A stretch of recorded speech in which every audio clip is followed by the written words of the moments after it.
1 jutaan, Galaxy A03 punya kamera 48 megapiksel dan banyak fitur menarik. Ternyata Samsung berhasil memberi pilihan ponsel entry level terbaik di harga 1 jutaan, yakni Samsung Galaxy A03 yang dipasarkan dalam dua model. Galaxy A03 3GB per 32GB dibanderol seharga 1,5 juta, sedangkan Galaxy A03 6GB per 64GB harganya mencapai 1,7 jutaan. Nah, seperti apa itu? Isi di dalam box cukup standar, antara lain ada travel charger, kabel yang masih memakai micro USB, SIM ejector dan tanpa jelly case. Dari sisi performa, Galaxy A03 memakai prosesor Unisoc T606, octa-core 16 GHz 12 nanometer, yang ternyata cukup mumpuni untuk kategori ponsel 1 jutaan.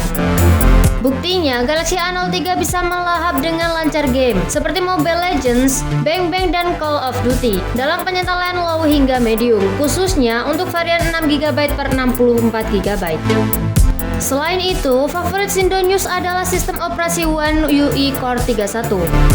Dipadu Android 11 di Galaxy A03 yang ternyata sangat smooth, responsif, serta lancar untuk melakukan kegiatan harian seperti scrolling dan swipe.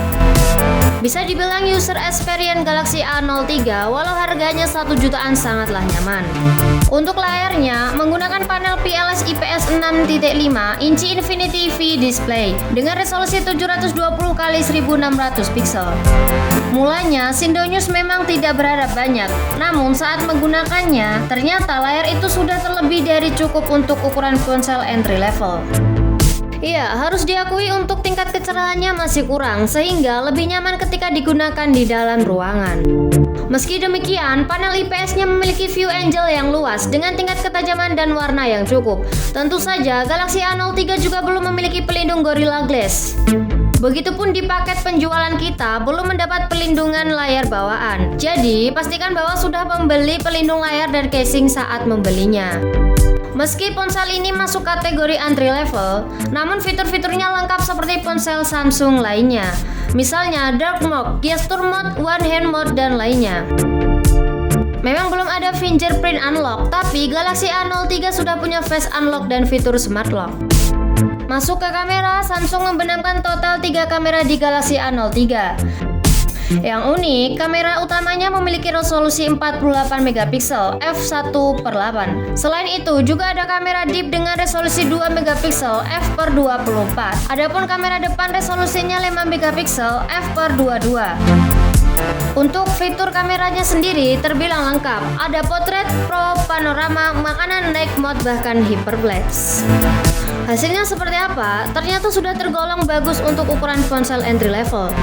Dengan syarat foto dilakukan di kondisi cahaya yang cukup.